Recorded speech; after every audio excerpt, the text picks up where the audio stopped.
afternoon to all my dear students. So I hope you all are keeping fine and you must be preparing well for your exams, right? So today we are going to start the topic of modern periodic table.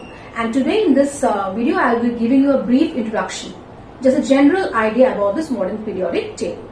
So I expect students, before starting the modern periodic table, you must be clear about how, right from the beginning, about the history of the modern periodic table, that how Dobereiner presented his Dobereiner stride, right? Then Newland presented his law of octaves, right? After that, it was Mendeleev who presented the Mendeleev's periodic table, and he also gave a law called Mendeleev's periodic law. So according to Mendeleev's periodic law,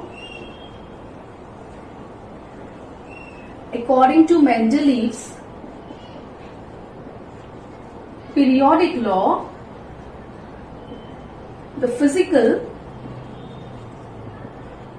and chemical properties of an element is the periodic function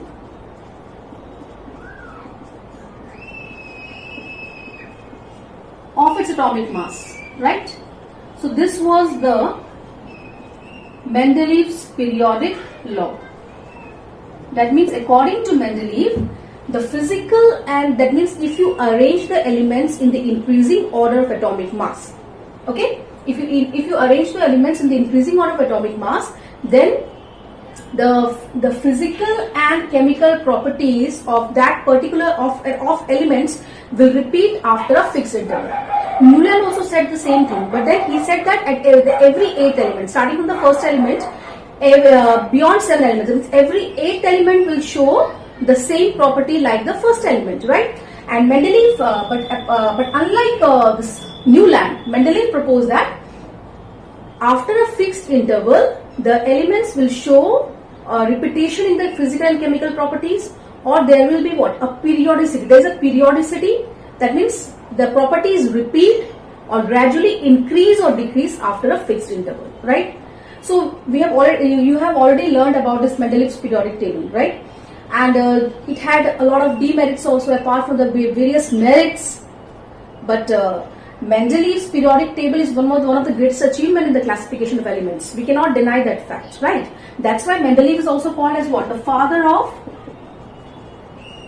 modern periodic table, because of his contribution. Yes or no? He was almost able to classify all the known elements. So he classified altogether 63 elements that were known then. That had been discovered by them, predicted the discovery of the elements that were not yet discovered also. So many achievements Mendeleev had made, and because of that, the element 101 was named as Mendelevium, right? After Mendeleev, okay? So a lot of contribution was made by Mendeleev, and there were some demerits, although I'm not going to discuss all the demerits, just 2 demerits I want to relate so that I can come to the topic of modern periodic table. So the two, I will just focus on the 2 demerits of. The first demerit was anomalous pairs. Anomalous pairs, if you recall. And the second one is the position of isotopes, right?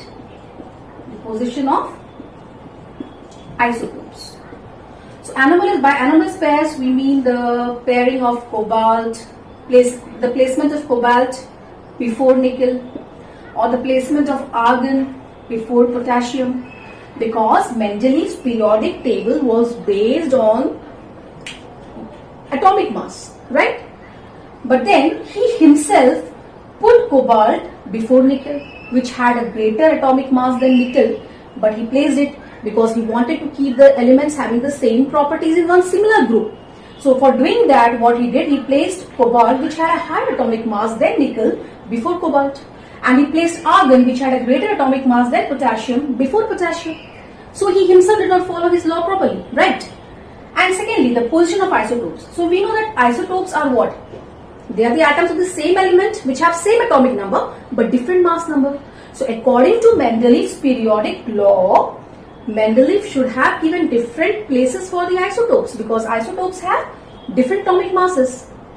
Like 1h1, 1h2, 1h3. So 1, 2, 3. So according to that, the isotopes should occupy the different places in the periodic table. So after that came a scientist called Henry Moseley. Henry Moseley in the year 1913. Okay, in the year 1930, a scientist called Henry Moseley somehow found out that it is the atomic number and not the atomic mass which decides the physical and chemical properties of a particular element. So he basically found out that atomic number is a better property to classify elements. To classify what? Elements as compared to the atomic mass. That means the number of positive charges residing inside the nucleus of an atom. Now we know that atomic number is what? The number of protons, okay, in an atom, right? Or the number of electrons also, but in a neutral atom. Okay, that thing we are doing. So now Henry Moseley in the year 1913 came up with this theory that, or he stated that atomic number is a better property to classify the elements. And then came the modern periodic law.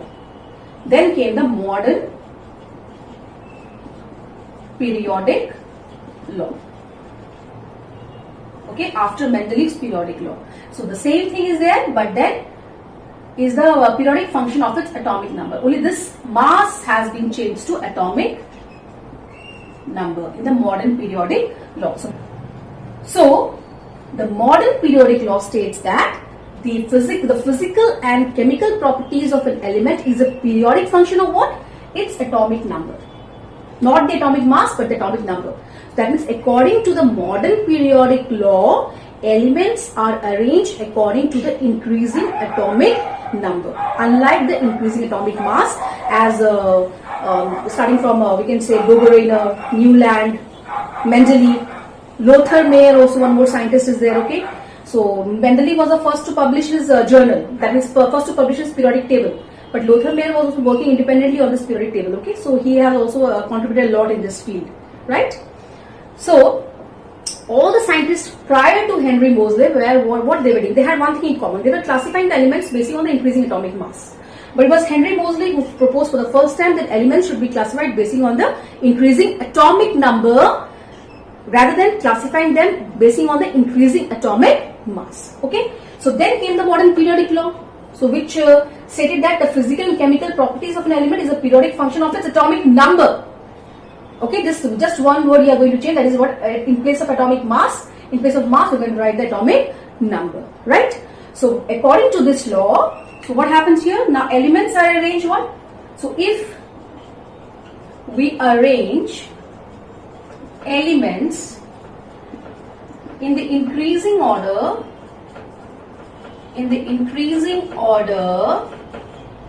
of atomic number, then what happens?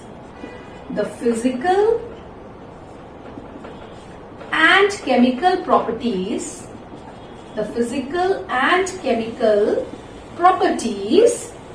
repeat after a fixed interval or show a gradual increase or decrease. So because of this, this is termed as what? That this periodic table has been called as it's called as periodic. Why it is called as periodic? Okay, you know that periodic motion that you have read, yes or no? That means which you repeat after a fixed interval of time. So likewise periodic. Why this periodic table is called as periodic? Because the physical and chemical properties of the elements repeat after a fixed interval. Okay, repeat after a fixed interval, or even if they don't repeat, they show a gradual increase or decrease. These points we'll be discussing again in more detail. Okay, in the upcoming sessions we'll be discussing that. But then repeat, they show repetition. So what is this periodic table? So periodic table is a chart where elements are arranged in such a way that elements having same physical and chemical properties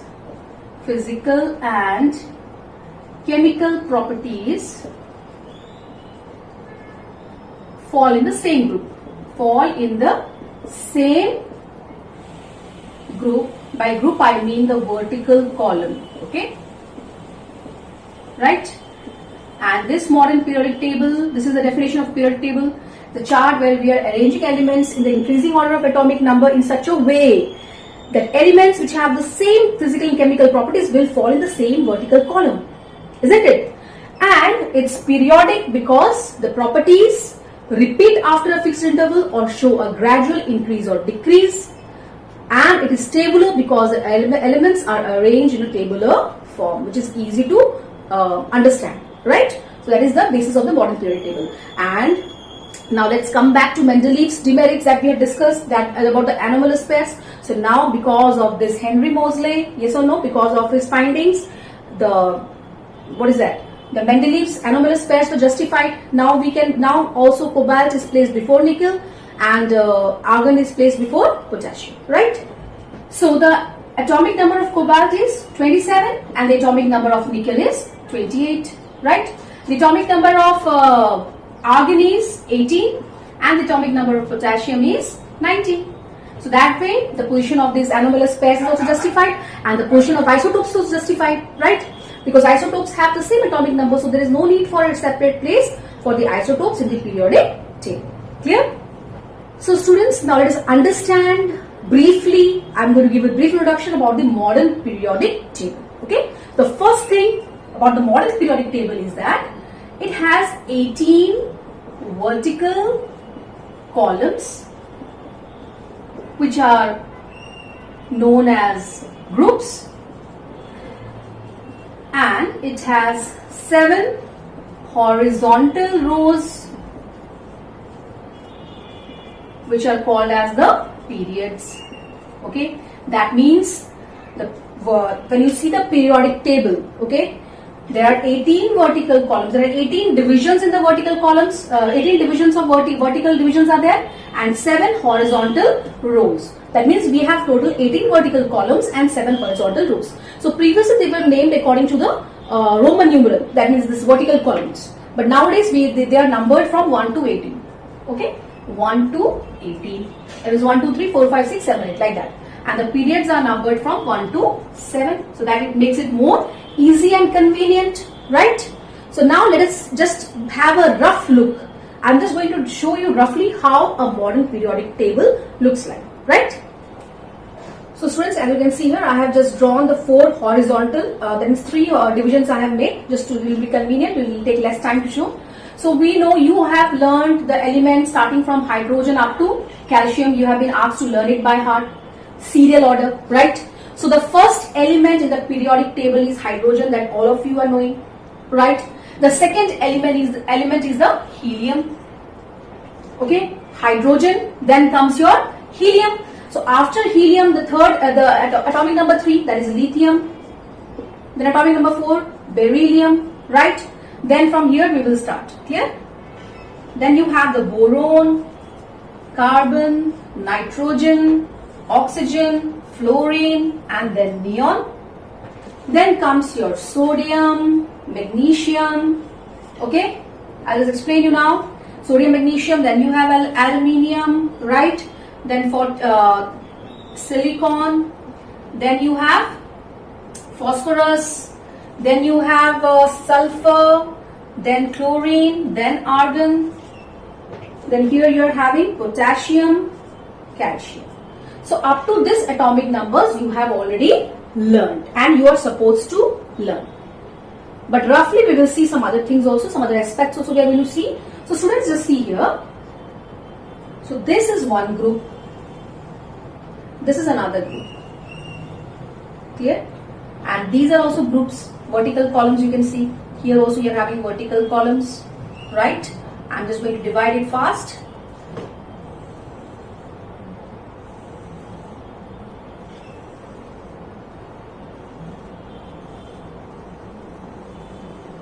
Okay. So here you have hydrogen. Yes. Okay. So now, so up to what you are knowing, just see. Okay. So this is what you are knowing. So now students, we have learned that how many vertical columns are there? 1 to 18. So this is the group 1. Starting from hydrogen. Okay. This is the group 1 elements. This is numbered as group 2. Then in between this, I will talk about later. Directly we are coming to group number 13. Okay. Group number 13. This is group number 14, 15, 16, 17, and then you have this group 18. Right? Now what about these groups starting from 3? You have this is numbered from 3 to, okay, this group 3 element. I will just show you. So now just see here. This is the first period. This is the first period. This is the second period. Okay. Okay, let me write in this. First period, second period, then you have the third period and the fourth period. That means you are supposed to learn up to the first 2 elements of the fourth period. That means up to calcium you are supposed to learn atomic numbers 1 to 20, right? So now you can see students, this is group 1, group 2, and then directly I have come to group 13, 14, 15, 16, 17 and then 18. Okay. So this is the first period. Now let's talk about the periods first. Okay. So remember students, the first period has only 2 elements as you can see here. What are the 2 elements in the first period? Hydrogen and helium. When you're talking about the period, you have to just focus on the horizontal row. So the first period has how many elements? 2. Okay. The second period, let's count the second period has how many elements? 1, 2, 3, 4, 5, 6, 7, 8. That means up to neon it's there. Yes. So the second period has 8 elements. Let's count the third period. 1, 2. Here also you have what? 8 elements. Okay. Now from the fourth period, that means after calcium you have, I'm just writing it shortly, there is not enough space.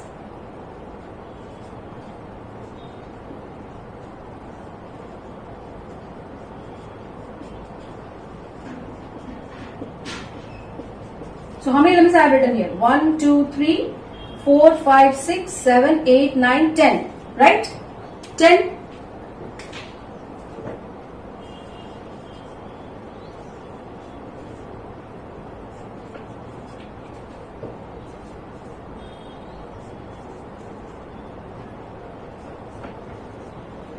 Clear? So I have filled this up to the fourth period. I have completely filled the elements. Okay. Now students, we can just remove this. Here no elements are there. So let us remove it.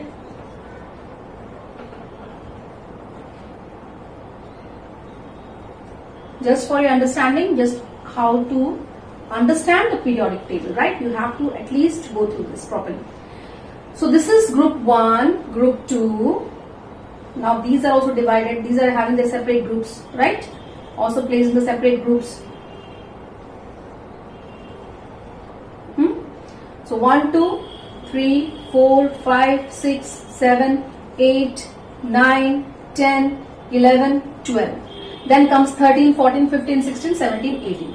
So students, this group of elements, okay, starting from group 3 to 12, you will be studying in the higher classes. You will be studying in what? The higher classes. Okay.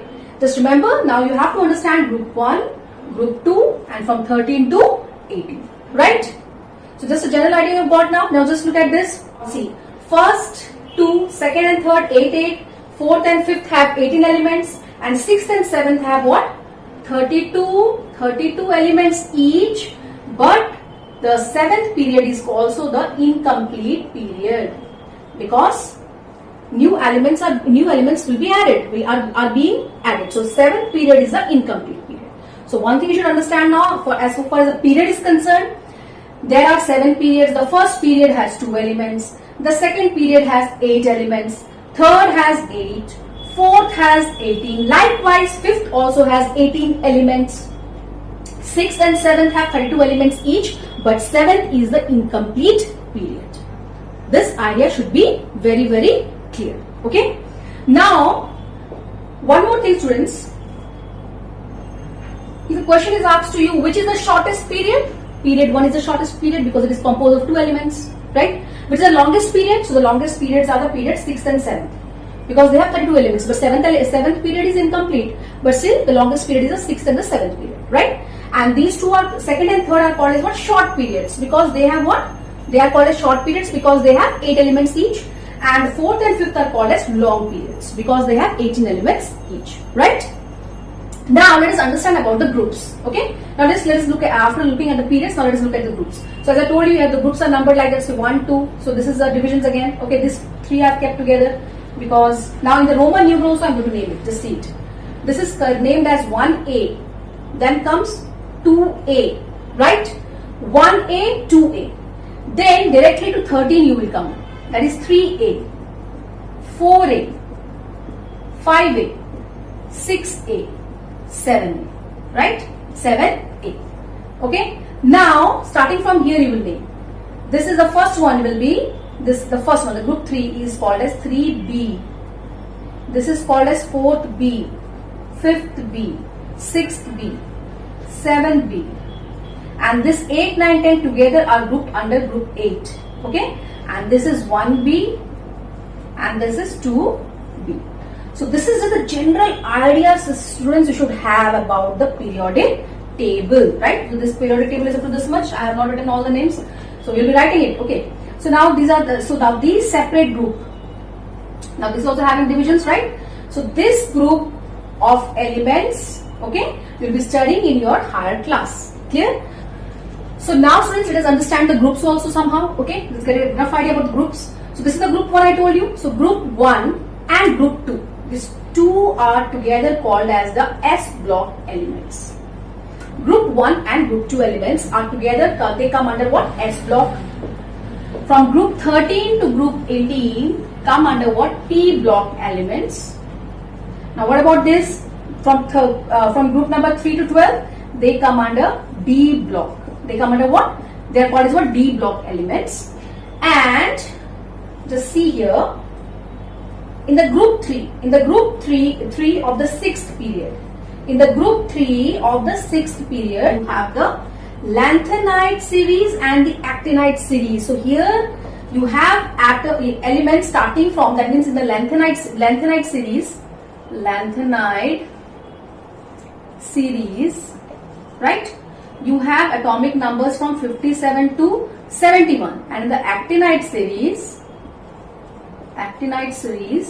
starting from 89 to 103. 89 is actinium and 103 is lawrencium, right?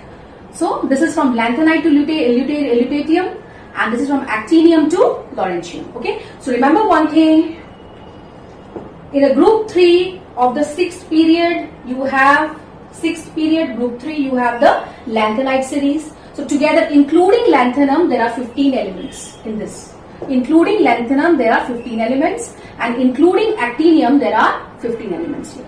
So this part has been taken away from the main body of the periodic table, and you must have seen at the bottom there is another block. There is another block at the bottom consisting of 2 horizontal rows. Yes or no? So this is the lanthanide series and this is the actinide series. Do you understand that? So excluding lanthanum, there will be 14 elements, and excluding actinium, there will be 14 elements in both these periods. Okay, so this has been not included in the main periodic table because it somehow will give a distorted shape to the, like we are having a tabular form now, a very good tabular form which is easy for us to understand, right? But if you include this elements here, then what will happen? The periodic table will expand too much and it will not have the tabular shape or the tabular form as it is having now. So for that reason, these elements have been placed at the bottom of the periodic table, and they are called as what? F block. They are called as what? F block elements. Now you must be thinking, students, that what are these S block, P block, D block and F block? So that is not in your portion, but if I feel that I need to explain you, I will be making a separate video on that also, okay, about the SPDF blocks. Just for the time being, just remember this much, that we have shells K, L, M, N, you know that, yes or no? So each shell also has subshells. Each shell also has what? Subshells. So these that means in the S block elements, the last electron enters the S shell. In the D block elements, the last electron enters the D shell, D subshell. In the p block, last electron enters the p subshell, and in the f block, the last electron enters the f subshell. But it is not needed for you now. So let me come back to the topic once more. So now here you have this. So this is one way of categorizing the different elements in the periodic table, right? Apart from that, also we have other ways, right? Let's come to it. So group 1 and 2, that means what we can say, group 1, 2, then starting from here, 13, 14, 15, 16, 17. That means these groups, 1, 2, 13, 14, these groups are also called, these elements present in this group are also called as what? Representative or main group elements. They are called as what? Representative or main group elements. Remember it. Clear? So this means the elements in the S block and the P block excluding the last group, that is 18th group, excluding that, because 18th group also comes under the P block only. So that means from 13 to 17 they are called as what? Representative elements or main group elements. Then from group number 3 to 12, from group number 3 to 12 are called as what? Transition elements. Transition elements, right? Then you have this lanthanide series and this actinide series here. So this lanthanide series and actinide series, they are referred to as what? Inner transition elements. Inner transition elements, right? Okay, this is also one way of classifying. So apart from that, we can also classify the elements. Okay, just let us see it also. Group 1. Group 1 elements are called as alkali metals. Alkali metals because they form alkalis. Group 2 are called as alkaline earth metals. Right? We'll skip this, okay, because this is not needed. Group 13. The first member is B, boron. So it is called as the boron family.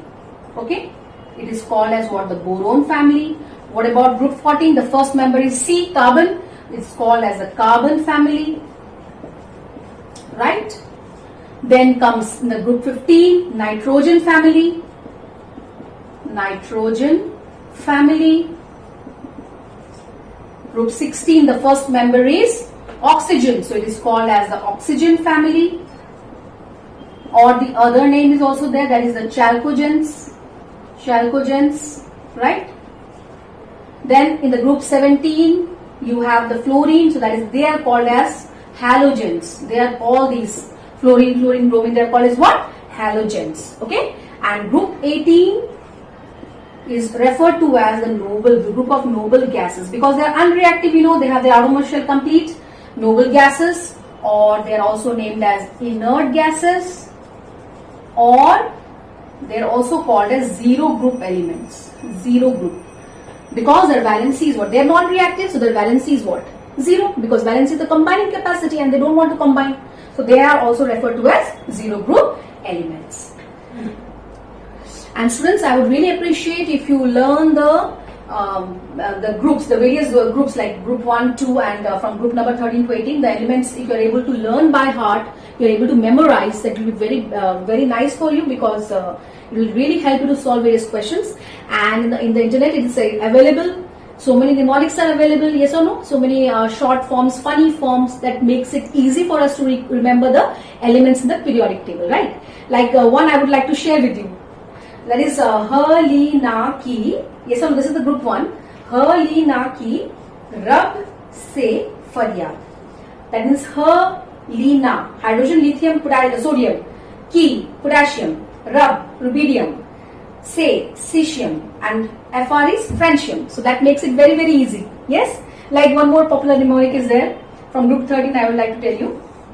Bangan, aloo, gajar in thela. Okay? This is also very popular mnemonic. So you can learn it by heart. It's very easy to remember. So bangan, boron, aloo, aluminium, gajar is gallium, indium, thallium, in thela. So this all makes it really funny. It's a funny way of learning and it's an easy way of learning. So I would really appreciate if you post some very good mnemonics in the comment section. I will be really happy. And so till the next class, study well, take care.